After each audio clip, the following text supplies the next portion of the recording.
Uh, so first, thank you very much for inviting me. Okay, so just first a quick introduction again about the hippocampus. So actually it's going to be an introduction about episodic memory. And so, for example, that's just a cartoonish representation. Here you see, I think it's Richardson. He just robbed the bank, and he's escaping in the wood, and he's running up. He stops at a rock. He makes sure that he's not followed. Then he's continuing his way, and then he just realized he forgot his bag. Okay, so he's trying to remember where. So he can recall that he entered the wood with his bag, and so he remembered the objects, what he was doing, the place. Okay, so the fact that he's able to recollect that moment means that somehow there were some links made between these different elements. But what's more, he's also able to recollect what came after when he stopped at the rock. Okay? So that just means that, well, there's also some link between these two frames of memory that has been made. Okay, so this is episodic memory, the linking of different element, place, object, actions, and also with a temporal component. And obviously, a structure that is really important for that is the hippocampus. So just some to recall, like in a rat, there's about 2 million neurons, and the hippocampus is about 10% of the cerebral cortex, while in human, it's account for a much smaller portion of the cortex. And why the evidence that it is very important for this form of memory? Well, simply that people that have lesion of the hippocampus, or even animals that have lesion, they're already impaired in this form of memory. Okay. So a second reason, well, it's not really a reason, but what I would, for me, I like to say that is that it's pretty well suited, it's pretty well located anatomically, because it's kind of the latest stage in the sensory processing chain. Okay? So somehow episodic memory, it's pretty weird. You cannot control it, right? The evening, you always remember what you did during the day. So there's always some new association that has been made, that you want or not. So that means that there's always some synaptic reconfiguration. So you don't want plenty of synaptic reconfiguration happening too early in the sensory processing, because it would perturb all the rest. Well, and second, episodic memory is really linking high-level representation, like object, place, so it makes sense it's happening in the later stage. Okay, so, and the third evidence, well, simply like we know that the cells in the hippocampus are place cells. Okay, so place, they're really suitable to encode place, which is a very important element of episodic memory. Okay, so now there's more recent evidence that they might also, people have found some time cells, maybe. So there's other element. So just as an illustration, how place cells can help other form of memory, like learning new facts. So, okay, so here I apologize for the vegetarians in the room. But this is a fact that not many Canadians would know, but probably in Brazil it's not really, it's something very well known, so that big bullfrog eat small rodents. Okay, so now, like let's say in a month, if someone asks you, do you know what bullfrog eats? And then you will say, yeah, that's right. I remember like a month ago, I was in this room, there was this seminar, and yeah, that's right. Like bullfrog eats small rodents. Okay, and so you might be encountering that often, and even forgetting the context where you learned it. Okay, so maybe in the same way that, well, you know what lion eat, but you probably forget where you learned it. Okay, so that's what we are studying. Well, so that's one hypothesis, that somehow place cells in the hippocampus help learning and memory. Another interpretation, another possible explanation is that, well, place cells, they're actually been studied mostly in the dorsal hippocampus. Okay, so almost all the studies on place cells are done in the dorsal hippocampus. Much less is known about the ventral hippocampus. And despite actually the ventral hippocampus is actually the largest part of the hippocampus in human. Okay, so I just went through the small introduction, and as a first study, first thing I will present is actually a study I made during my postdoc, where we compared the activity in the dorsal and ventral hippocampus. Okay, and to do that, we kind of had silicon probe implanted, silicon probe in the dorsal hippocampus and tetrad in the ventral hippocampus, and we record the cell activity in 3 different types of maze. So an open arena, a radial arm maze, which had different type of arm.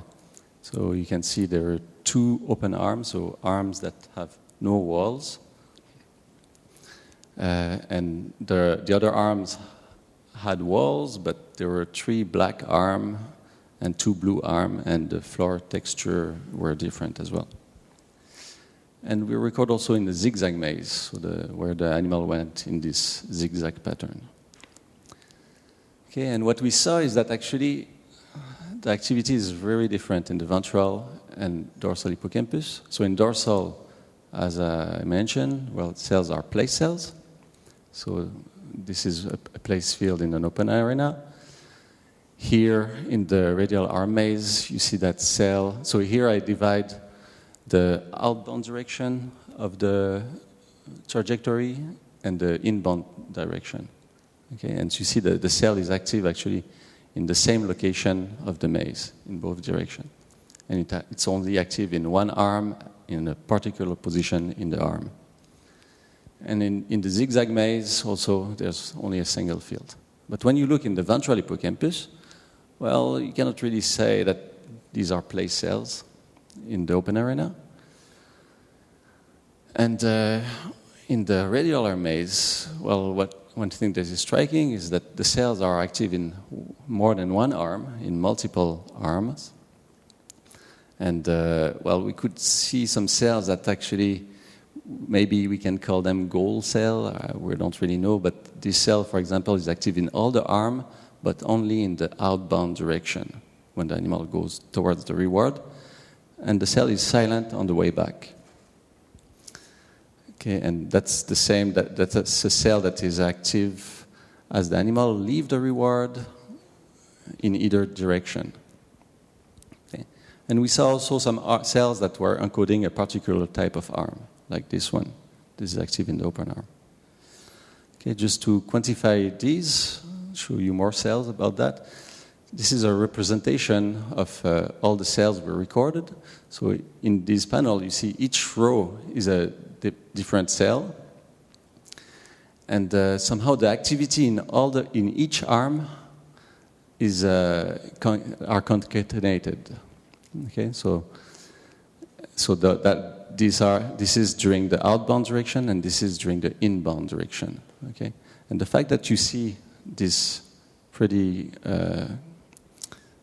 gradual line means that, well, most of the cells, well, all the cells in the dorsal hippocampus are active only in one arm and one position of the arm.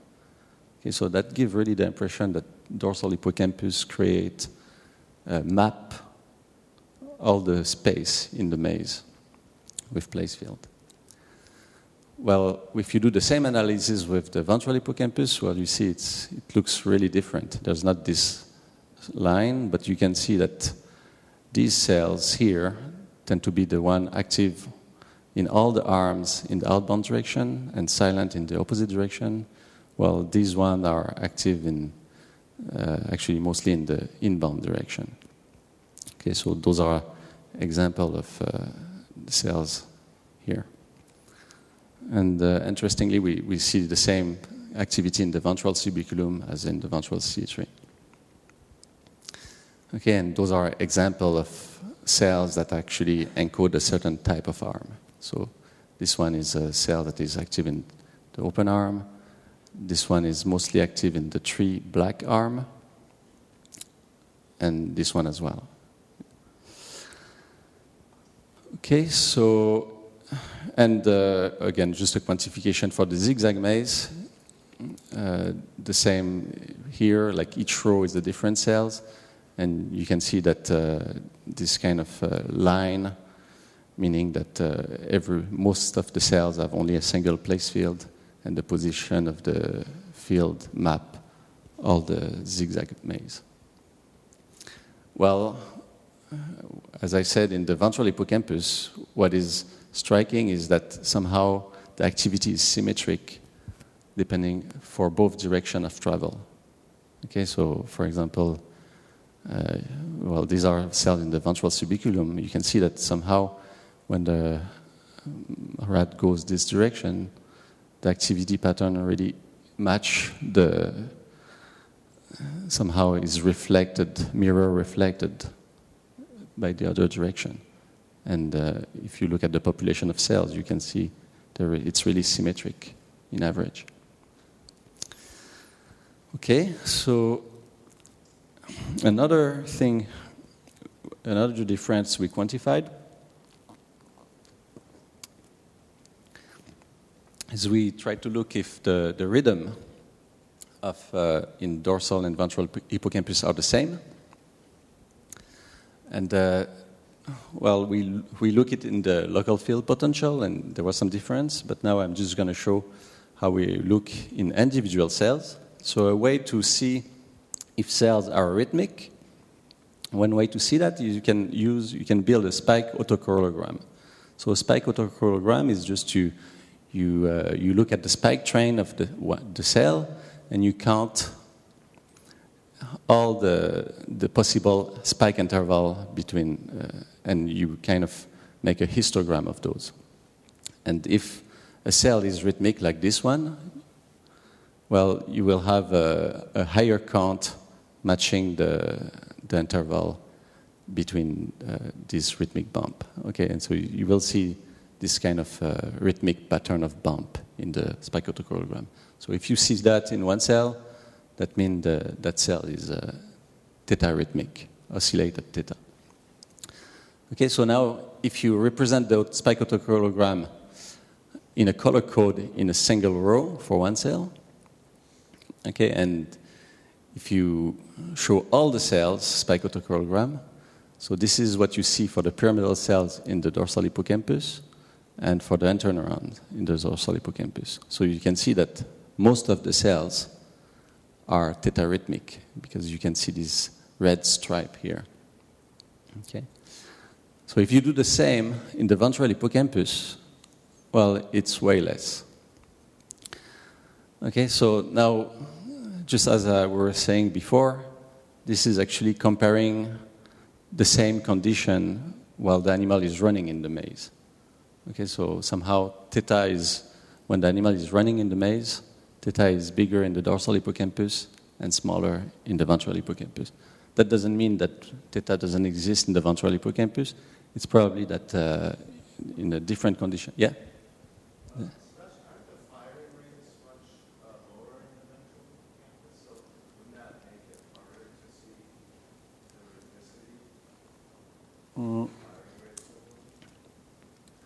So yeah, I don't remember if it was lower in the ventral hippocampus, but anyway, the interneurons are pretty high firing rate, and you don't see it also in the interneurons. Okay, so that was just through a big picture of the difference we see between dorsal and ventral hippocampus. So Somehow in dorsal, it's where we see the place cells, and theta when the animal is running.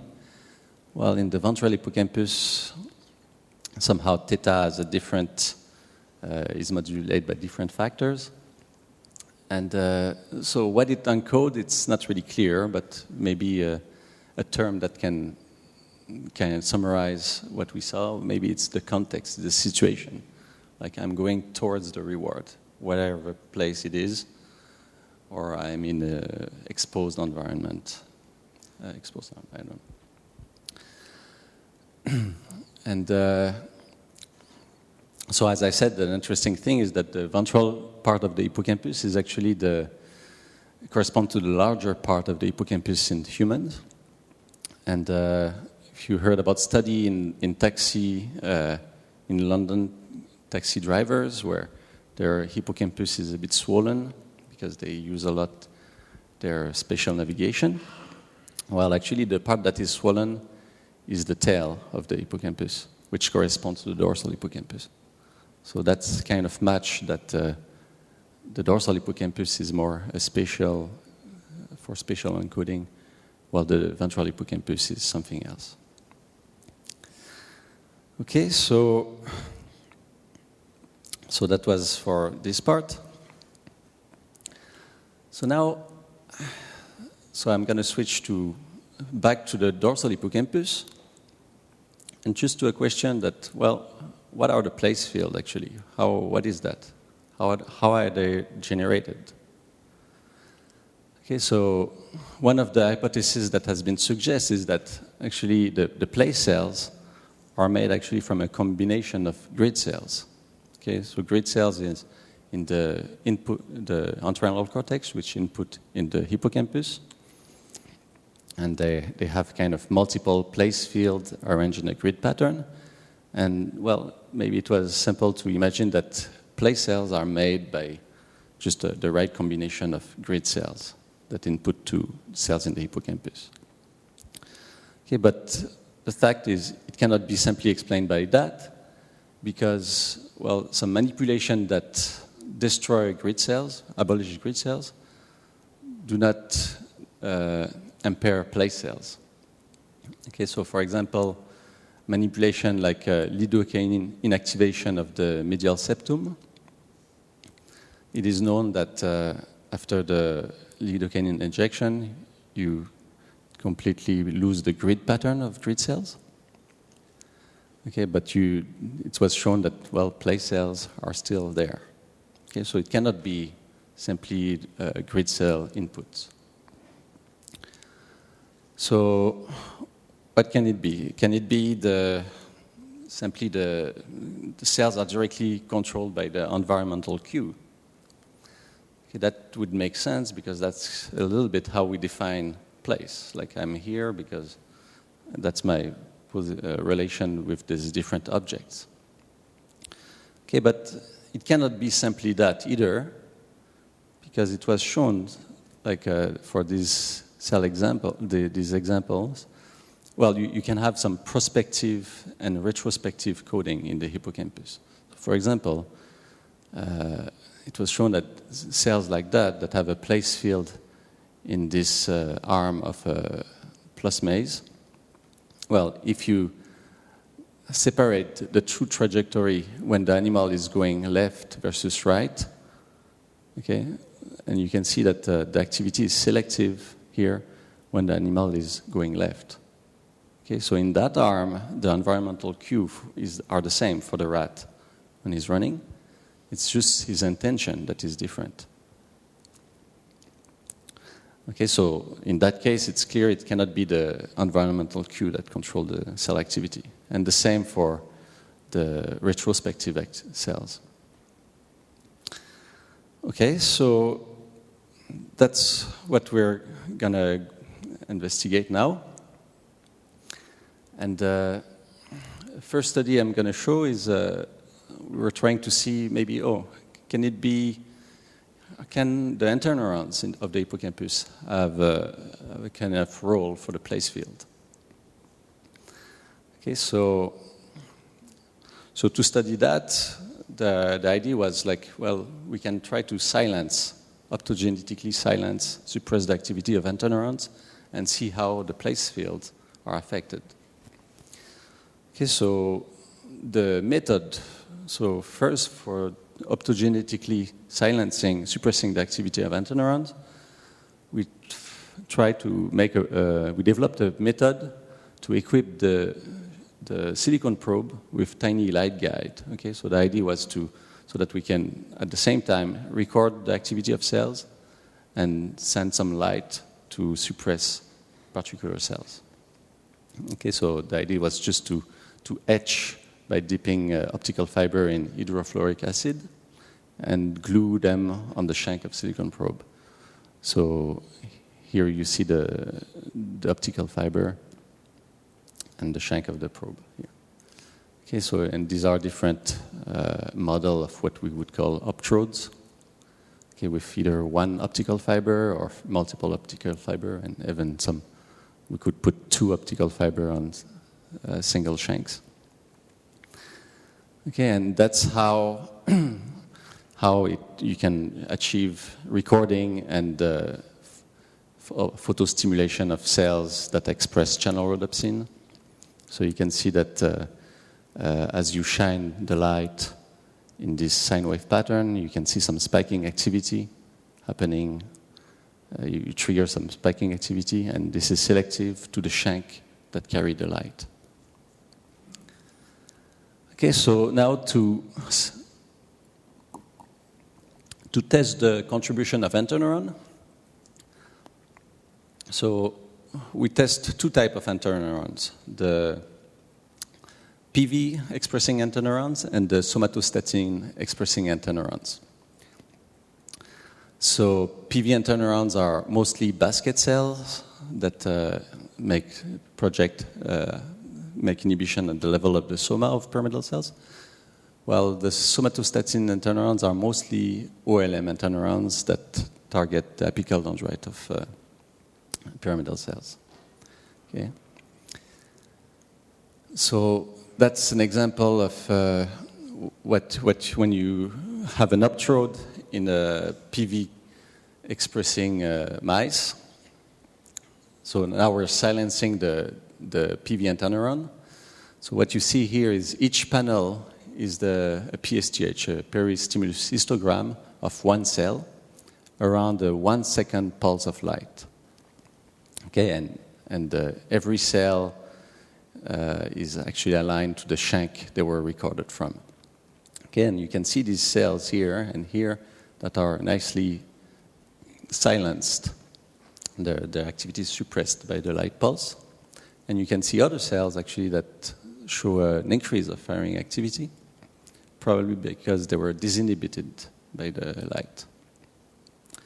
And another thing you can notice is that, well, the effect of the light seems bigger on the shank where there were optical fibers. As you go further away, well, the cells show less effect.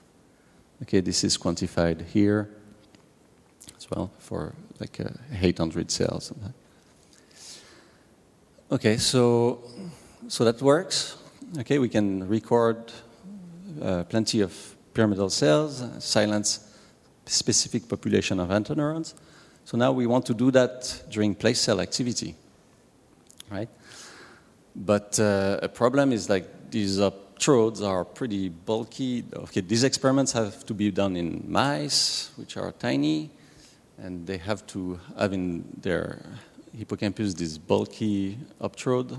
So 3D moving is really hard to achieve with this manipulation.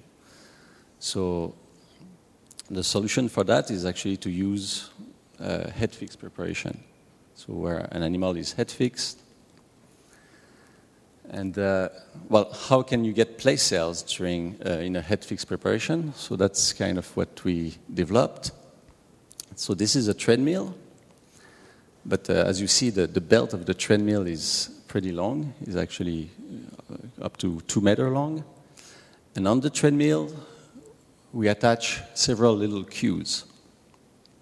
Okay, so here you see these are kind of, it looks like grass probably for the mice. They're made with hot glue.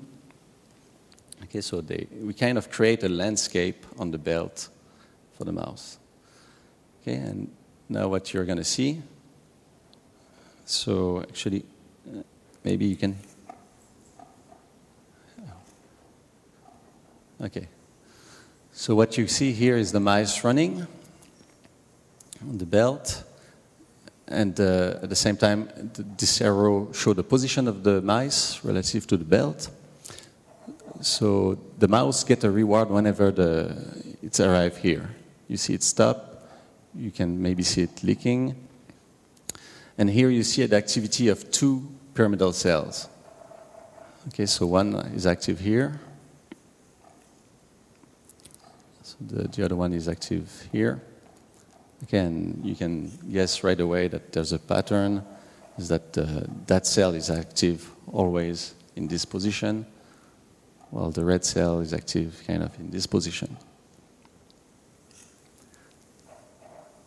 Okay, so that's kind of working. Like in such a treadmill, we can have activity that really look like place cell activity. Okay, so now the idea is to put these 2 techniques together, and the way, so that's the way we stimulate is you can so here every trial. So a trial is like running from a reward to the next reward. So it's a belt loop. So the trials are concatenate horizontally. Okay, and you can see that we shine the light always in the same part of the belt, but on every other trials. Okay, so we have an alternation of light and control trials. Okay, and here what you see is in this panel here, you see the activity of place cells of 56 pyramidal cells. Okay, and each has a place field, and the order of the place cells are arranged according to the position of the place field. And you see that sequence of place field is repeated on every trials. Okay, so for the PV interneurons, well, you can see that when we shine the light, the firing rate is abolished on every light trial. Okay, so that's the experiment we did. And here I'm just showing an example of, now in this time, I concatenate vertically all the control trial and the light trials. Okay, so, and that's for PV interneurons. You can see that the activity in that part of the belt is totally abolished on all the light trial. And you can see the average activity, control, and light trial in red here. Again, this is the same for a place cell. So you can see for that place cells, a slight increase of firing rate in the place field. Okay, so this kind of manipulation is done in 2 separate experiments, for when we silence the PV interneurons and when we silence the somatostatin interneuron. Okay, and so the first question is like, well, how these interneurons participate in the place field? Okay, so, well, we can think of 2 extreme models of how a place field can be made. Well, one way is to imagine that actually the place field is shaped by the interneurons, by the inhibition. Okay, in that model, that place field that would be there, the excitation would be about the same level in all the belt, while the inhibition would show a decrease at one point, and that would create a place field this way. Well, another hypothesis is that the place field is shaped by excitation. It's the way why there's a place field here is because the excitation the cell receives has a shape of a place field. And the inhibition is, you can imagine it's constant. So now the prediction of silencing interneurons in that case is that you should see an increase of firing rate everywhere outside of the field, okay? Because here it used to be suppressed by the interneurons. Well, in that model, you should see an increase of firing rate only in the place field. Okay, so now this is for all the mouse, the cells record in the PV silencing experiment. Okay, so those are all the, for control and light trials, all the PV interneuron. So you can see that they're all silenced in that part of the belt. And these are all the pyramidal cells. Okay, so those are the place field during control trial and during light trials. Well, first thing you can notice is that, well, you don't see a lot of red. Like the firing rate doesn't increase everywhere in the light trial. Okay, so another way of seeing that is, well, if we average the field, the place field that are within the part of the belt where the light was shined, well, we can see that there's an increase of firing of on this average for light trial versus control trial. Okay, but if you do the same average, but taking only the cells that have their place field outside of the light stimulation, well, you don't see any increase of firing rate here.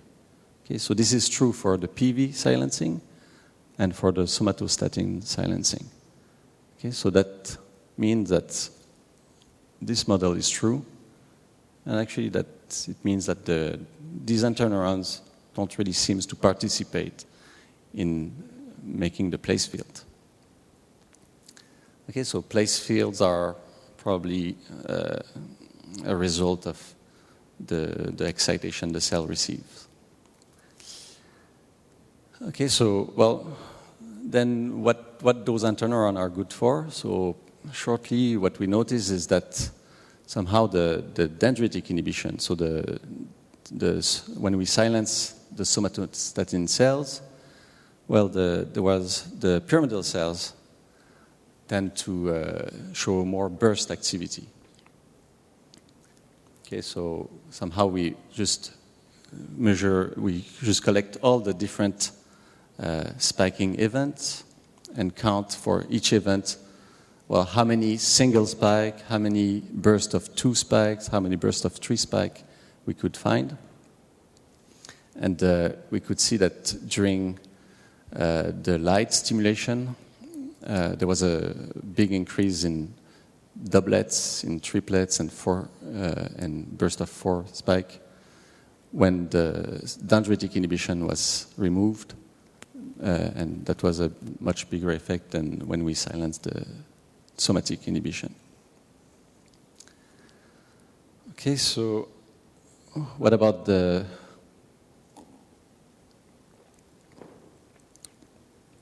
So the other thing we noticed, that actually the PV silencing, the somatic inhibition was much more effective in controlling the timing of the spikes. And to measure that, actually, we looked at so we took the theta oscillation as a reference. So we look at the theta phase of the spike. And so we divide each place field in 5 bins and looked for each bin the average phase of the spikes. Okay, and so what I say is, like, when we record, there's some pyramidal cells that show increase in firing rate when we do the silencing of the interneurons, and some that don't. Okay, so now if we just consider the cells that show no increase in firing rate, well, we didn't see. You can see that the blue curve and the red curve are pretty much superimposed. Okay, so there's no difference in the shape of the phase of the spikes. But now if you select cells that are progressively more and more increasing their firing rate when we silence the PV interneurons, well, you can see that more and more there's some difference in the preferred theta phase of the pyramidal cells. Okay, so the sample message is like, well, somehow you can affect the timing of the spikes.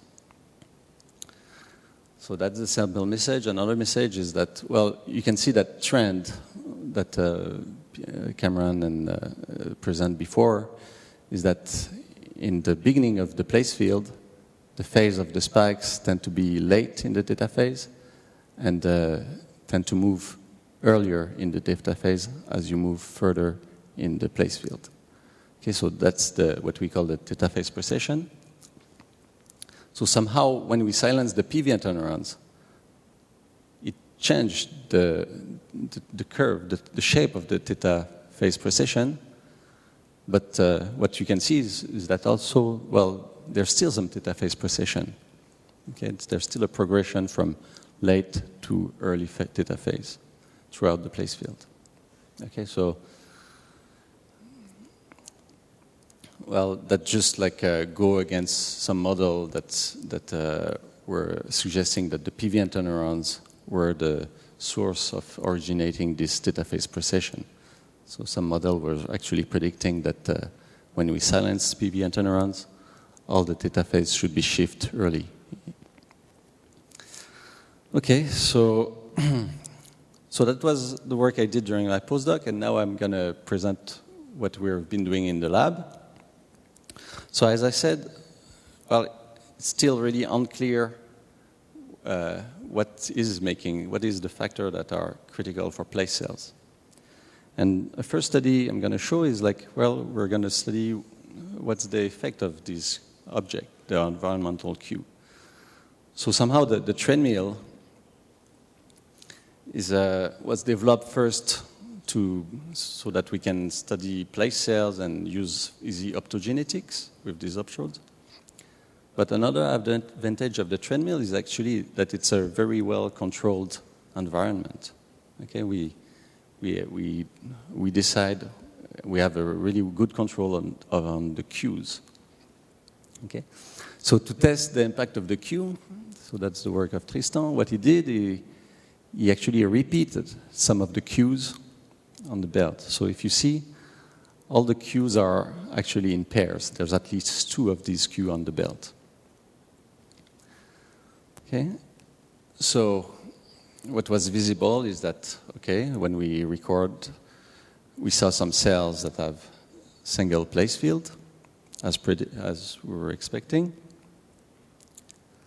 But less expected, we saw some cells that actually had multiple fields, and that the field were actually closely associated to specific cue. So for example, this cell has 3 fields that are associated whenever there's a spine object. Okay? And that's another cell that has 3 fields that are associated with a piece of Velcro on the belt. Okay, so now, oops, I'm sorry. So we have this kind of single field cells and what we can call maybe Q-specific cell at this point. Okay. And something interesting about this Q-specific cell is that, well, the field is not necessarily, the place field is not necessarily in the object. Sometimes you can have it a little bit before or a little after the object. But you can see that the distance relation of the field to the object is maintained through all the repetition. So you see this field is a bit before the object here and stay before the object in the 3 repetition. This cell has a field a little bit after the object, which is maintained, that the distance relation is maintained for all repetition. Okay, so here you can see for all these Q-specific cells, actually what were the position of the field relative to the Q they were encoding. Okay, so you can see that most of the field are actually within the Q, but you can see some cells that are actually preceding the Q. But you don't see any cells that are after the Q. Okay, so for us, that's a first evidence that's a first suggestion that actually this kind of place field are really linked to a perception mechanism. It's just like the animal perceive an object, and that cell has a field at a certain distance of the object. Okay, so it's really linked to the perception because, well, all the position of the field is in a location where the animal can either see the object or feel it with his whisker. So another reason to believe that it's really a perception mechanism is that, well, if you remove one of the object, the field right away disappears. Okay, or if you add at a certain point an extra object, well, you have suddenly a field that appears. Okay, so those are really like a kind of place field associated to the perception of these objects. So the reward is always at the end. No, the reward is always at the end of at position 1. Yeah.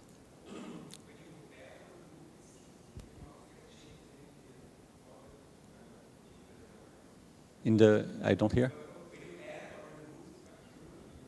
Uh-huh.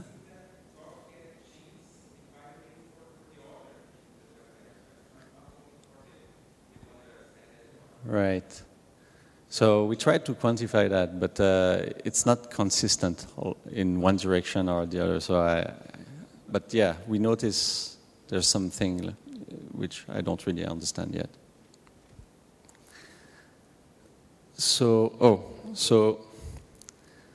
Okay, so these were for actually cues. The animal has been trained in this belt for 3 weeks. Okay, so he knows really well these cues. Okay, so, but would it work if you add novel cue that the animal never known before? Okay, and actually you can see that if you add 2 novel objects, which the animal never experienced before, well, it's the same. You can see right away 2 fields, 2 place fields that appears pretty instantaneously. Okay, so that works also for a novel object. Yeah.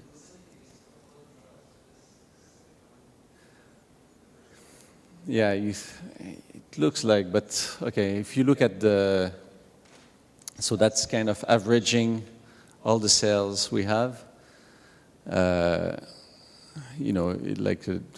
Between novel and familiar, it's in average, it's kind of the same dynamic of development. Okay, so this is again, just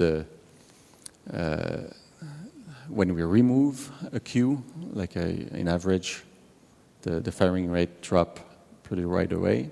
Okay, so this is at a single trial precision. While the field at other cues, actually in average, is kind of the same.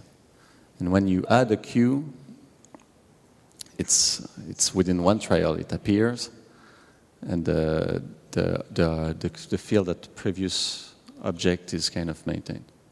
And here as well, you can see that in average, the firing rate is appearing pretty right away. So, and another thing that is surprising is that also the distance relation to the object. So what I said, like the field can be a little bit before the object. That is something that also doesn't seem to develop with time. It's there right away. Okay, so for example, so this is like a field for, like, you see the 3 different cells. This one, the field is a little bit before the object, this one is in the object, and this one is at the end of the object. And this is for an object that is been added. And you can see that the position is pretty stable, or is there from the beginning. Okay? And the same for a novel object that hasn't been experienced. Okay, so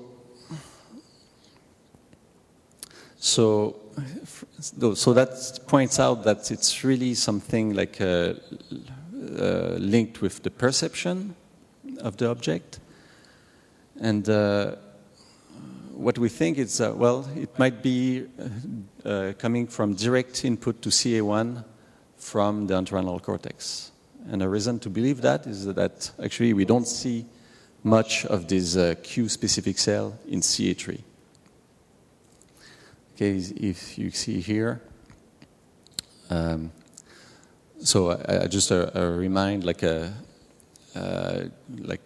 the treadmill, we see about like 20% of all the cells we record that have place fields, okay, that are kind of place modulated activity, and so about 1/3 of these cells we can classify them as Q-specific. Okay, and you can see that the number of Q-specific cells is much bigger in CA1 than in CA3. Another thing you can notice is that, well, the number of Q-specific cells is not the same for all the objects. Okay, so there's much more Q-specific cells for the spine object, which are actually more salient. They're higher, they're like they produce a way bigger stimulation of the whiskers. Yeah. So I don't hear. Well, so the tubes, they're a bit smaller. Yeah, the Velcro, I guess it's going to be more tactile, and the glue as well. Spine. So they're definitely less salient, less. Yeah. Okay, so now, okay, so that was for the Q-specific cell. Now we go back to the cells that have a single place field. So these cells, we could actually divide them in 2 groups. Okay, the first group, we call them the switching cells, because actually what happened is that when we add a Q on the belt, well, they suddenly switch, they develop a place field, but that can be actually many trials after the addition of the Q. Okay? So the time to switch for this field, for example, it takes 26 trials. And so this is the distribution for all these type of cells of the time of switching.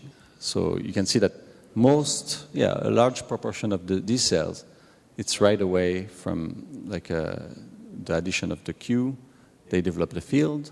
Some take 2 trials, and like that, and then eventually it can take a lot of trials for others. And so what can be the mechanism for this? Well, a possible explanation is that, cells that, let's say, develop the field here, well, they kind of required they were sensitive to the cells that developed the field just the trial before. Okay, so that can be kind of a recursive mechanism. So some cells are recruited and help the recruitment of the other cells then on next trial and so on. Okay, so there would be kind of a progressive build-up of, yeah. Do they always?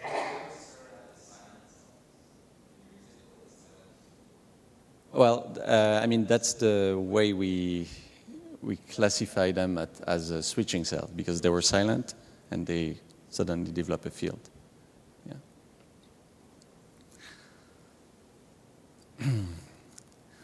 So, well, if there was such a build-up process, it would make sense that cells that our help recruiting other cells, well, that would make sense that if it happened in a recurrent network. Okay, so maybe that would happen in CA3.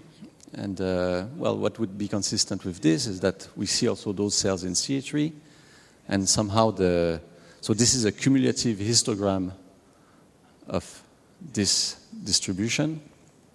Okay, and you can see that the dynamic of the build-up is actually the same in CA3 and CA1. Okay, so that would work, that somehow this build-up is made in CA3, and CA3 help recruit new place field in CA1. Okay, so now what are the other cells that has a single field? We call them the drifting cells. And the reason is that, well, when we add an object, what we see is that their field start to drift over, like the position drift, and then eventually stabilize. Okay, so here you see the kind of drifting trajectory of all these drifting cells. And what you can notice is that the direction of drift is, in most cases, backward. Okay, so it's drifting in an earlier position on the belt. So what can be the mechanism of that? How can you, yes?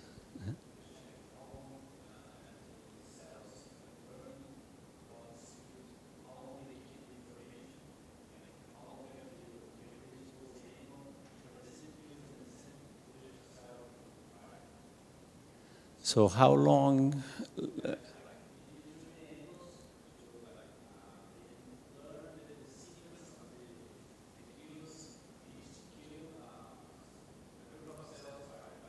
Mm-hmm.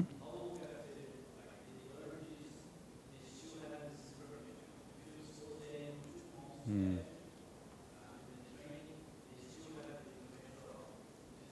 Mm. So I mean, now what you see, the experiment you see is like just one recording session, right? So they've been trained for like 3 weeks, and then the day we want to record, we kind of make a craniotomy, we bring the electrodes, and then they start to run, and you just see that's just the number of trials. But soon we started to have some chronic implantation of the probe, of the electrodes, and we can track over many days this kind of change.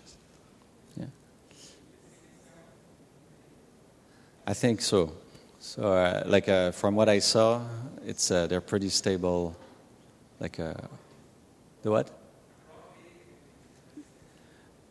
So we didn't analyze them yet, but just by looking at the trace we record, I have the intuition that the electrode were pretty much the same place. Yeah. Well, it was not always. Some days we saw that actually, it drift, but in many cases it stayed the same. Okay, so what can be the mechanism of this drift?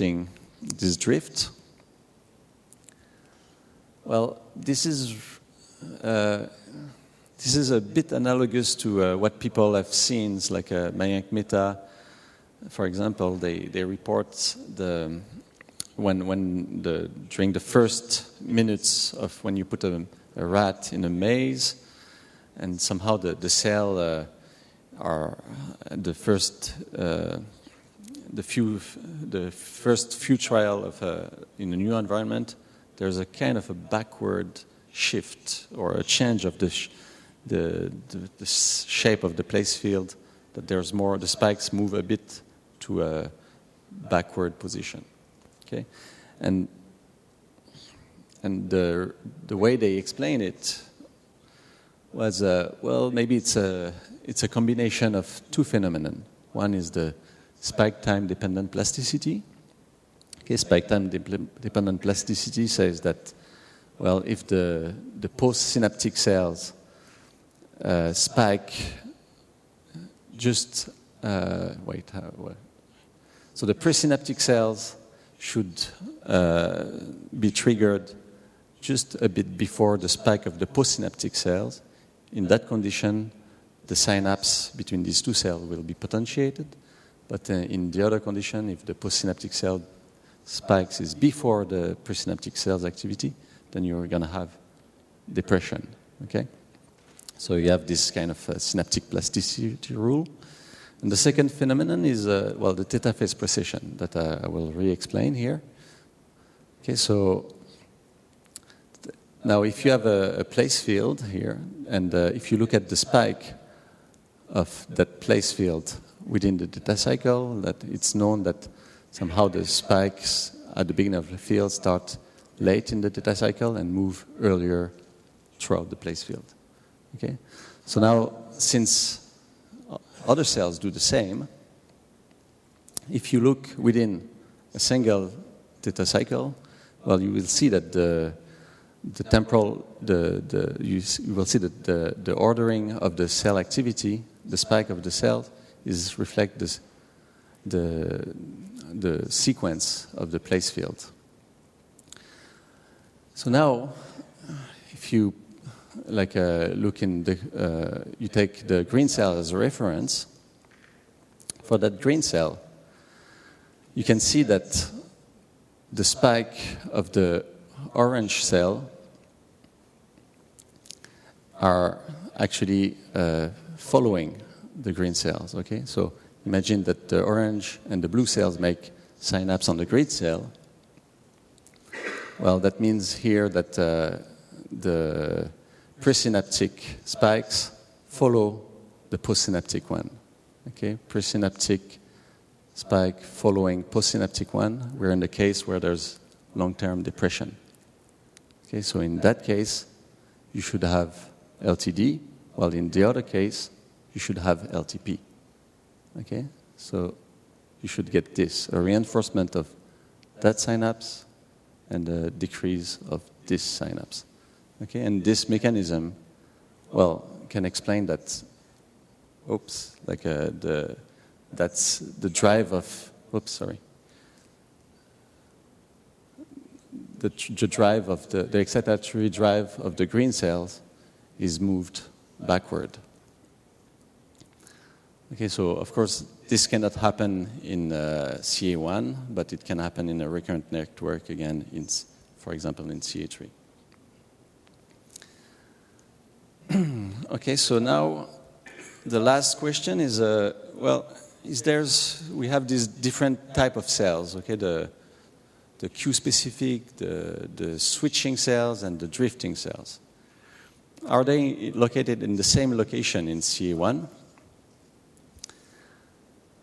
Okay, so I'm just going through a little parenthesis. So here what you see is actually the ripples. We've been talking about ripple oscillation in CA1. And so this is the same ripple, but organized. I just show the oscillation according to the sites on the silicon probe. And what you can see that these ripples are actually pretty useful to know where is the pyramidal layer relative to the recording sites. Okay, so here's the power of the ripple. You see that they're in different location of the shank. So here we can see probably where the silicon probe was relative to the pyramidal layer of CA1. Okay, another advantage of silicon probe is that we can also estimate the position of the cells recorded relative to the shank. Okay, for doing that, so let's assume like when there's a spike, there's a certain voltage deflection near the soma, and at the level of the site of the silicon probe, we'll see a delta V1 and delta V2 deflection. Okay, and we can have this rule somehow that knowing that the voltage attenuation with distance might change as a relation of 1 over the distance square. Okay, we have these two relations for these two recording sites. And then we eventually get this condition that delta V1 times R1 square equal delta V2 times R2 square. Okay, and you have this kind of constraint that you have to satisfy for all possible pairs of sites.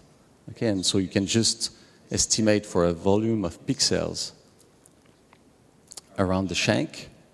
For each pixel, like a kind of find the pixel that satisfied the best all these conditions. Okay, and with this way you can kind of estimate the position of the cell relative to the shank. Okay, and with this, well, here you can see that the position of the cell estimated reflect pretty much the position of the ripples. Okay,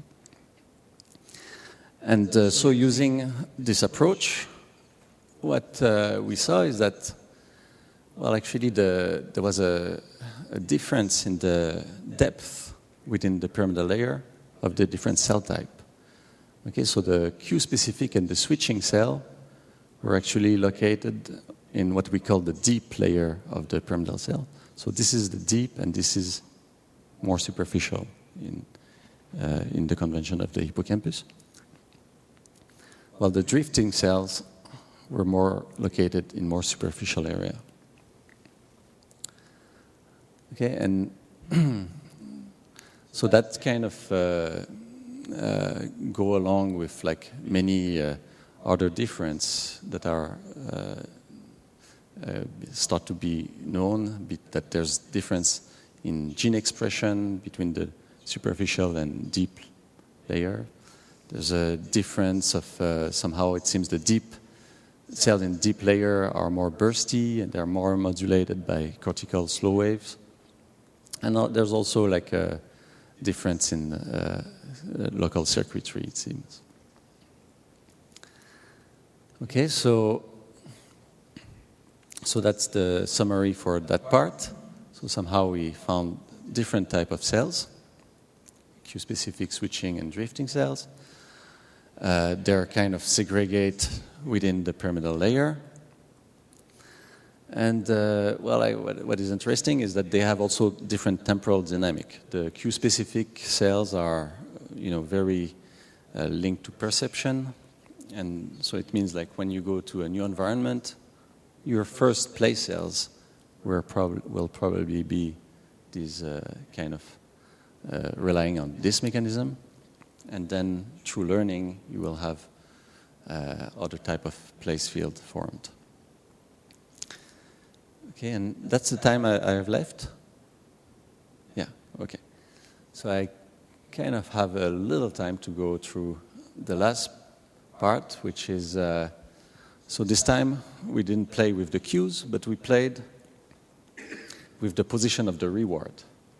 Okay, so we played that little game that for 25 trial, the reward was put at a certain location, and after 25 trials, it was moved, and so on. Okay, and so here you can see the behavior somehow at the transition on trial number 1. Well, here you can see how much the animal is licking. So he's on the trial number 1, he's searching for the place of the reward, and he's just licking a bit anywhere randomly. But right away on trial number 2, so they learned very fast actually this task. On trial number 2, right away they kind of get it. They lick about at the right time, and trial 3 to 4 they really like just lick a little bit before the reward delivery. And the same, you can see the speed, the running speed of the animal. So like on the first trial they run, but they kind of slowly run, and then trial number 2 right away the acceleration and top speed profile is the same as trial number 3. Okay, and what we saw Well, obviously there are some cells that had kind of stable place field. So here what you see in white is the position of the reward for the block of 25 trials. Okay. But what was visible is that there were also some cells that actually change their place field position when we change the reward. So this field is really following the position of the reward, while this field is kind of preceding the reward. Okay, so in this setting, we kind of have cue following cells and reward following cells. Okay, and so that's the distribution of the position of the reward following cell. So you can see that, well, they tend to be a bit concentrated near the reward, but they map a bit all the belt. Okay, so